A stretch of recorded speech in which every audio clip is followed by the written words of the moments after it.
और कई तरह के रिश्तेदार सभी होते हैं। जब आपका रिश्तेदारी में जाते आते हैं तो उनका मन होता है बहुत अच्छा है, मेरे लायक कोई काम बताइए, कहते हैं कि नहीं कहते हैं, मेरे लायक बताइए। लेकिन किसी भी कारण से आप कोई काम खोलना चाहते हैं और आपके पिताजी ने कह दिया कि मुझे कुछ पैसों की आवश्यकता है, और जब वो उस रिश्तेदार के पास या चाचा ताऊ के पास जाते हैं तो वो ही बहाना बना देते हैं कि भाई ये तो हमारे पास ये काम करना है, ये काम करना है, हमारे पास तो नहीं है। बनाते हैं कि नहीं बनाते? कोई नहीं देता है। ये आप करके देख लीजिए, कोई नहीं देता है। अपना अपना काम करते हैं, वो कहते हैं कि हमारे पास नहीं है। विश्वास इसलिए नहीं करते, ये युवा है कहां से देगा, इसका काम कैसे चलेगा। मेरे भाइयों, मैं आपसे कहना चाहता हूं, हमने कहा है कि सरकारी क्षेत्र में हम नौकरियां दे रहे हैं। आपने देखा है, हमने कहा है कि 5 साल में 4 लाख नौकरी देंगे। 1,78,000 हमने नियुक्ति पत्र दे दिए, 1 लाख प्रक्रियाधीन है और 1.25 लाख का हमने कैलेंडर निकाला है। लेकिन हम चाहते हैं कि हमारा युवा नौकरी लेने वाला नहीं, नौकरी देने वाला भी बने। और इसके लिए हमने युवा नीति 12 जनवरी को स्वामी विवेकानंद जी की जयंती को युवा नीति लागू की थी। उसमें हमने कहा कि हमारे युवा के लिए हम 50 लाख से लेकर के 1 करोड़ रुपए तक का बिना ब्याज का ऋण देंगे, जिससे वो अपना काम खोल सके। हमने कहा उसकी गारंटी हम देंगे। आप हमारा युवा उसका योजना बनाएगा, किस तरह से उसको काम करना है। हम चाहते हैं कि हमारा युवा नौकरी देने वाला मिले। हमने, आपने देखा होगा, अभी हमने बाढ़ विकास और ग्राम विकास के माध्यम से हमने गांव का सर्वे कराया। हम चाहते हैं कि हमारे युवाओं को गांव में ही नौकरी मिले। इसलिए हमने कहा कि राजस्थान के अंदर जो पैदावार होती है, राजस्थान के अंदर किसी प्रकार की कमी नहीं है। यहाँ 85 प्रकार के मिनरल हैं, यहाँ हर तरह की फसलें होती हैं। कई फसलें तो ऐसी हैं कि हम देश में हम पहले नंबर पे हैं। जीरा पहले नंबर पर होता है, धनिया पहले नंबर पर होता है, सौंफ हमारे यहाँ होती है, मेथी हमारे यहाँ होती है, सोयाबीन हमारे यहाँ, सरसों हमारे यहाँ होती है, किन्नू हमारे यहाँ होता है, अनार हमारे यहाँ होता है। क्या नहीं होता, सब कुछ पैदा होता है। हमने कहा युवाओं के लिए अगर हम इस काम को आगे बढ़ाएंगे और प्रोसेसिंग यूनिट लगेंगी, कोल्ड चेन बनेगा, तो हमारे युवाओं को रोजगार मिलेगा। मिनरल के क्षेत्र में आप देखेंगे 85 प्रकार के मिनरल निकलते हैं। अगर हमारे युवा किसी उद्योग में आएगा तो हमारा युवा आगे बढ़ेगा। और मित्रों, मैं कहना चाहता हूं कि हमारी पहली सीढ़ी पर पैर रखते हैं जब आखिरी सीढ़ी हमारी आती है। आपने देखा होगा, मैं एक बहन का जिक्र करता हूं, जोधपुर की एक बहन है, उसने अपना कॉफी का काम स्टार्ट किया। जब किया था तो 15,000 से किया था, और आज कम से कम उसकी 8 करोड़ रुपए का टर्नओवर है। 5 साल के अंदर उसने 8 करोड़ रुपए का टर्नओवर बनाया। उसके साथ कितने लोग को वो रोजगार देने का काम कर रही है। एक भाई मेरे को कल मैं नागौर गया था, परसों मेरा नागौर में कार्यक्रम था। वहां के एक भाई ने कहा कि मेरे को सरकार से 25 लाख रुपए मिले थे, 9 लाख रुपए का उसमें अनुदान था। मैंने एक काम प्रारंभ किया, आज मेरे साथ उसमें 60-70 लोग काम कर रहे हैं जिनको रोजगार दे रहा हूं, और 3 साल के अंदर मेरा 15 करोड़ रुपए का टर्नओवर हो गया। 15 करोड़ रुपए का टर्नओवर हो गया। हम चाहते हैं कि हमारा युवा रोजगार देने वाला भी बने, और इसलिए हमने लगातार सरकार हमारी काम कर रही है, और इसलिए हमने युवा नीति के माध्यम से कहा कि हमारे युवाओं को नौकरी देने का काम भी हम करेंगे। मित्रों, आप देखते थे पिछले समय में लगातार पेपर लीक होते थे। आपने देखा राजस्थान में 350 पेपर हुए, एक भी पेपर लीक हुआ है क्या? लगातार हम नौकरी देने का काम कर रहे हैं। और मैं ये भी कहना चाहता हूं आपसे मेरे भाइयों ये प्लेटफार्म एक डिजिटल और सामाजिक क्रांति है जो राजस्थान के हर गांव, हर बाढ़ के अंतिम छोर पर बैठे युवाओं को सीधे शासन और मुख्य धारा से जोड़ेगा। किसी भी बड़े बदलाव की शुरुआत एक मजबूत बुनियादी ढांचे से होती है और ये आप समझें कि सहयोग के तहत हम अंतिम छोर तक कनेक्टिविटी सुनिश्चित कर सकते हैं। जिला स्तर पर सीधे कलेक्टर, एसडीएम कार्यालयों को देखरेख में केंद्रीय सहयोग युवा क्लब स्थापित किए जाएंगे। इन युवा मामले विभाग द्वारा जिला प्रशासन का सीधा सहयोग आपको मिलेगा। सहयोग में पंजीकृत प्रत्येक युवा इन क्लबों का सदस्य होगा। ये जिला क्लब सीधे नीचे ग्रामीण क्षेत्रों में पंचायत स्तर तक, शहरी क्षेत्रों में वार्ड स्तर तक कस्बों से जुड़ेंगे। इन क्लबों को सोसाइटी पंजीयन या अलग बैंक खाते की जरूरत नहीं है, आप इसी से उसमें जुड़ेंगे। फंड सीधे सरकारी आवंटन या सीएसआर से खर्च होगा। सहयोग प्लेटफार्म को केंद्र सरकार के माई भारत पोर्टल के साथ एकीकृत किया जाएगा। इसलिए मैं कहता हूं कि आप माई भारत पोर्टल से भी आप जुड़ें। युवा सीधे पोर्टल पर खुद पंजीकरण कर सकेंगे और अपने स्थानीय क्लब से जुड़ जाएंगे। युवाओं के स्वास्थ्य और प्रतिभा के लिए हर स्कूल, कॉलेज, पंचायत और बाढ़ के खेल मैदान डिजिटल पहचान की जाएगी। हम युवाओं पर नीतियां थोपेंगे नहीं, बल्कि उनके सुझावों के आधार पर खेल की नीतियां तैयार करेंगे। शुरुआत में हमने युवाओं को पसंदीदा सामूहिक खेलों जैसे क्रिकेट, वॉलीबॉल, कबड्डी और फुटबॉल पर ध्यान केंद्रित कर रहे हैं। हमारे टूर्नामेंट जमीनी स्तर पर होंगे। प्रतियोगिता पहले वार्ड और पंचायत स्तर पर होगी और उसके बाद विधानसभा स्तर की होगी। युवाओं को जोड़ने के प्रयास और युवाओं को आगे हमारा युवा बढ़े, उसको कैसे रोजगार मिले, इसमें भी हम काम कर रहे हैं। कोई भी युवा पीछे ना रह छूटे, हमारा है कोई भी युवा पीछे ना छूटे। कई युवा हमारे योग्य होते हैं, वो पढ़ाई पूरी कर लेते हैं, लेकिन कुछ युवा ऐसे होते हैं कि वो 12वीं या बीए करके गांव तक सीमित रह जाते हैं। हमने कहा उनके भी लिए भी काम हम देंगे।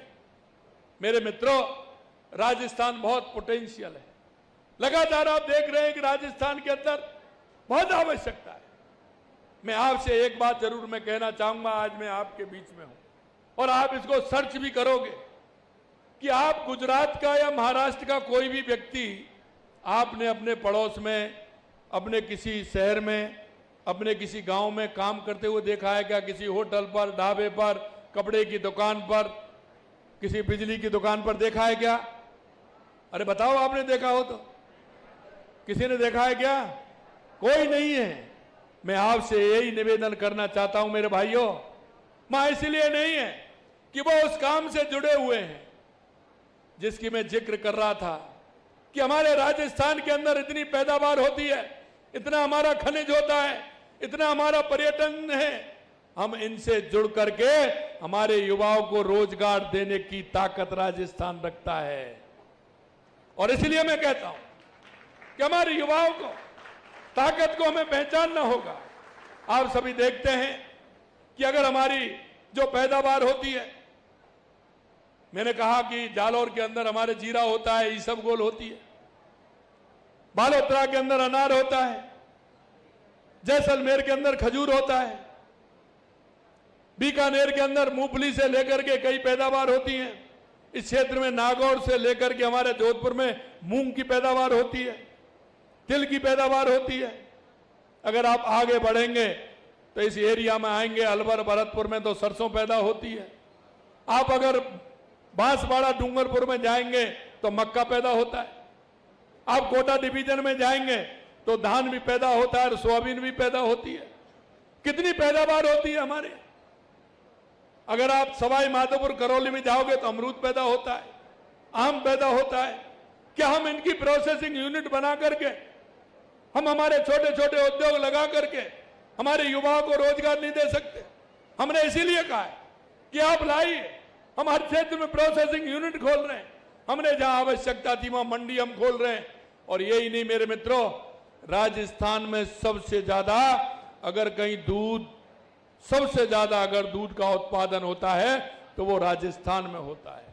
राजस्थान के अंदर आज 90 लाख लीटर दूध उत्पादन होता है, लेकिन हमारे पास प्रोसेसिंग यूनिट मात्र 34 लाख लीटर की थी। अभी हम 45 लाख लीटर पर पहुंचे। अगले 6 महीने में हम 55 लाख लीटर तक पहुंच जाएंगे। हम चाहते हैं कि हमारे दुग्ध के सेंटर बने, डेयरी का हमारा काम बढ़े।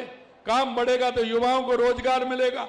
हम चाहते हैं, कई हमारे ऐसे मिनरल हैं जो बाहर जाते हैं। आप देखिए, मोरबी के अंदर हमारे राजस्थान का भीलवाड़ा, चित्तौड़, उदयपुर का मिनरल हमारा वहां जाता है। वहां से हमारे ये टाइल वगैरह सब बन करके वहां से आती हैं। हम यहाँ क्यों नहीं खोल सकते?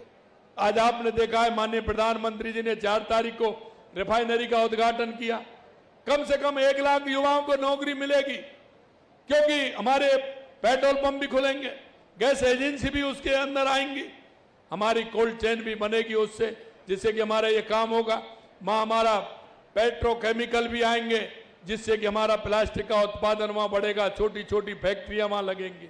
हम चाहते हैं कि राजस्थान हमारा ऐसा प्रदेश है जहां बहुत कुछ संभावना है। आप उन संभावनाओं को तलाशेंगे, आप अगर देखेंगे तो आपको लगेगा कि राजस्थान से निराला कोई नहीं। आप अगर मैं पर्यटन की आपसे बात करूं तो राजस्थान से अच्छा कौन सा प्रदेश है? यहां आपको क्या देखना है वही देखने को मिलेगा। यह हमें लोगों को बताना चाहिए। हमें हमारे राजस्थान के बारे में गर्व करना चाहिए। आप देखोगे, अगर डेजर्ट देखोगे तो दुबई से अच्छा मेरा जैसलमेर में है कि नहीं है? आप बताइए, दुबई से अच्छा है कि नहीं है? जैसलमेर, खुड़ी में जाइए, उससे अच्छा देखिए। अगर झीलों की बात करो तो उदयपुर में, राजसमंद में, बांसवाड़ा में आइए, आबूराज में जाइए, तो झीलें वहां से कम है क्या? कितनी अच्छी झीलें हैं। आप अगर बड़े बड़े किले देखना चाहते हैं तो राजस्थान में देखिए, बड़े बड़े महल देखना चाहते हैं तो राजस्थान में देखिए, अगर शेखावाटी की हवेलियां देखना चाहते हैं तो राजस्थान में देखिए, अगर अभ्यारण्य देखना चाहते हैं तो आप रणथंभौर देखिए, सरिस्का देखिए, रामगढ़ बिजधारी देखिए, आप बर्ड सेंचुरी देखना चाहते हैं तो आप भरतपुर देखिए, तालछापर देखिए। कहाँ है ऐसा कोई प्रदेश है क्या? अगर आप धार्मिक टूरिस्ट देखना चाहते हैं तो खाटू श्याम जी देखिए, सालासर जी देखिए, शाकंभरी माता देखिए, तनोट माता देखिए, करणी माता देखिए, रामदेवरा देखिए, कितना है। इधर बालाजी देखिए, गणेश जी देखिए, गिरिराज जी देखिए, आगे जाओगे तो पुष्कर जी हैं, सावरिया सेठ हैं, आगे चलोगे तो त्रिपुरा सुंदरी माँ है। इस कितना बड़ा काम है। हर 10 किलोमीटर पर हमारा बड़ा धार्मिक स्थल है जहां हमारे लोग, दुनिया के लोग देखने के लिए आते हैं। हम पर्यटन के क्षेत्र में हमारी आवश्यकताओं बढ़ाते हुए, उसे देखते हुए उसको कैसे अच्छा बना सकते हैं। अभी हमने पंचगौरव में 4 बातें ली है।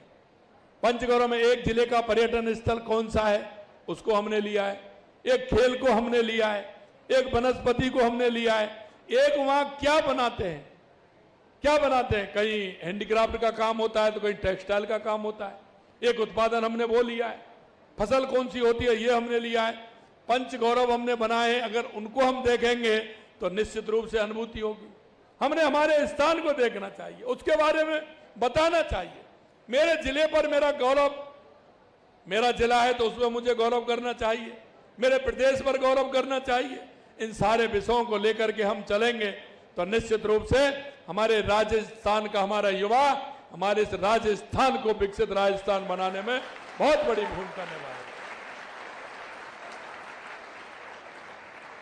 मैं 2 मिनट में आपको और भी बताना चाहता हूं।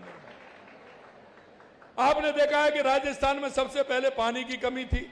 हमारी सरकार ने लगातार पूरे राजस्थान के अंदर, चाहे हमारी ERCP योजना हो 18 जिलों के लिए, हमारी शेखावाटी के लिए यमुना का पानी हो, इंदिरा गांधी गंग नहर हो, नर्मदा का पानी हो, देवास स्कीम हो, सोम कमलाम के माध्यम से दवाई में पानी लाना हो, माई डैम के माध्यम से डूंगरपुर बांसवाड़ा में लाना हो, हमारी सरकार पूरे तरह से काम कर रही है। और पहली बार इतनी बड़ी बड़ी योजना 90 लाख करोड़ रुपए की, 90,000 करोड़ रुपए की, 35,000 करोड़ रुपए की, कोई 15,000 करोड़ रुपए की, कोई 12,000 करोड़ रुपए की योजना आपकी आई है।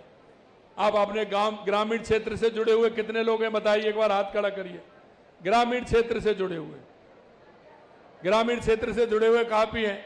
आप गांव में बात करिए फोन करके कि बिजली कैसी आती है और पहले कैसी आती है, ये भी अनुभव कर लीजिए, आपको मालूम पड़ जाएगा।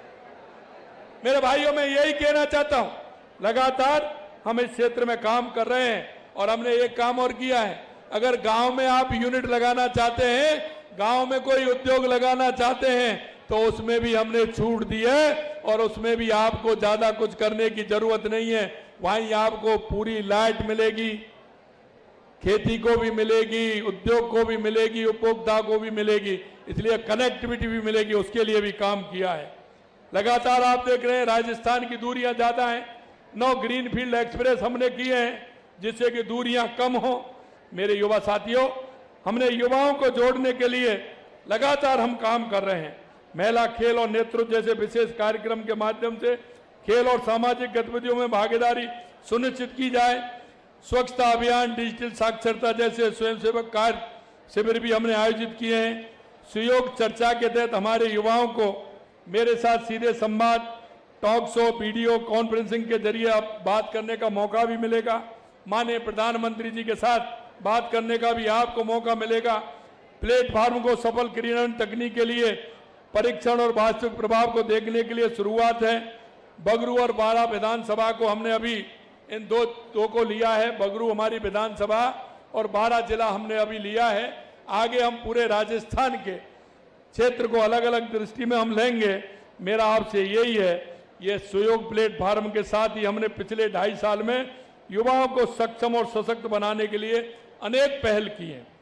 हमारा मानना है कि ऊर्जा से भरपूर युवाओं को उनकी योग्यता के अनुरूप रोजगार के अवसर उपलब्ध करवाना हमारी प्राथमिकता है। उनको रोजगार कैसे मिले, आप लोगों को मैंने बता ही दिया। 4 लाख नौकरी का वायदा किया, 1,87,000 दे दी।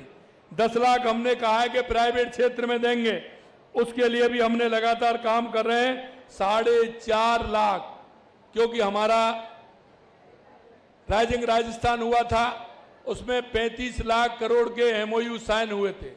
9 लाख करोड़ के काम जमीन पर उतरे हैं और उसमें 4.5 लाख युवाओं को निजी क्षेत्र में रोजगार मिला है। 4.5 लाख युवाओं को हम चाहते हैं कि युवाओं को गुणवत्तापूर्ण कौशल प्रशिक्षण उपलब्ध कराने के उद्देश्य से राज्य कौशल नीति 2025 हम लेकर के आए। राजस्थान युवा नीति 2025 हम लेकर के आए। हमारे युवाओं को रोजगार बाजार की मांग के अनुरूप तैयार करने के लिए 3.5 लाख से अधिक युवाओं को कौशल प्रशिक्षण प्रदान किया गया है। मुख्यमंत्री युवा संबल योजना के तहत 4 लाख से अधिक आशार्थियों को 1,347 करोड़ रुपए की राशि हमने दी है। मेरे मित्रों, कम नहीं है। 1,347 करोड़ रुपए की राशि हमने ऐसे 4 लाख युवाओं को देने का काम किया है। और वो हम इसलिए कहना चाहते हैं आपसे, क्योंकि परिवार की आवश्यकताएं ऐसी होती है। परिवार में 2 भाई 2 बहनें, तो पिताजी को उनकी आवश्यकता देखनी पड़ती है। मेरे भाई और बहनों, पिताजी की प्राथमिकता होती है परिवार को चलाने की। और इसलिए मैं कहना चाहता हूं आपसे, पिताजी इस काम को नहीं कर पाते, वो एक आपको सहयोग कर सकते। और इसलिए हमने कहा है कि आपके पिताजी सहयोग करेंगे तो हमारी सरकार पूरी तरह से आपके साथ है। आप अगर कोई प्रोजेक्ट बना करके लेकर के आएंगे तो हमारी सरकार उसमें पूरा सहयोग करेगी। 4,500 से अधिक स्टार्टअप का पंजीकरण हमने किया है। केंद्र सरकार की टारगेट ओलंपिक पोडियम योजना के अनुरूप राजस्थान टारगेट ओलंपिक पोडियम योजना लागू की गई है। खेलो इंडिया यूनिवर्सिटी गेम 2025 का सभी संभाग मुख्यालयों पर आयोजन किया है, जिसमें 2 से विश्वविद्यालय के 7,000 प्रतिभागी भाग लिया। विभागीय अकादमियों के खिलाड़ी को देव मैच भत्ता 2,600 रुपये से बढ़ा करके वो भी हमने 4,000 रुपये किया है। सभी जिला मुख्यालयों पर 1 जिला 1 खेल, जैसा मैंने बताया। गैर आवासीय खेल अकादमी प्रारंभ की गई है। 11 विभिन्न स्थानों पर खेल अकादमी, मिनी स्टेडियम हमने बनाए हैं। यह इसलिए है कि हमारे युवाओं को चांस मिले, उनको अवसर मिले। अगर जब किसी को अवसर नहीं मिलेगा तो वो काम कैसे कर पाएगा। मेरे भाइयों, हमारी सरकार हमारे राजस्थान के युवाओं के साथ कंधे से कंधा मिलाकर चल रही है। और हम चाहते हैं आपको ऐसा लगे, समय समय पर हम आपका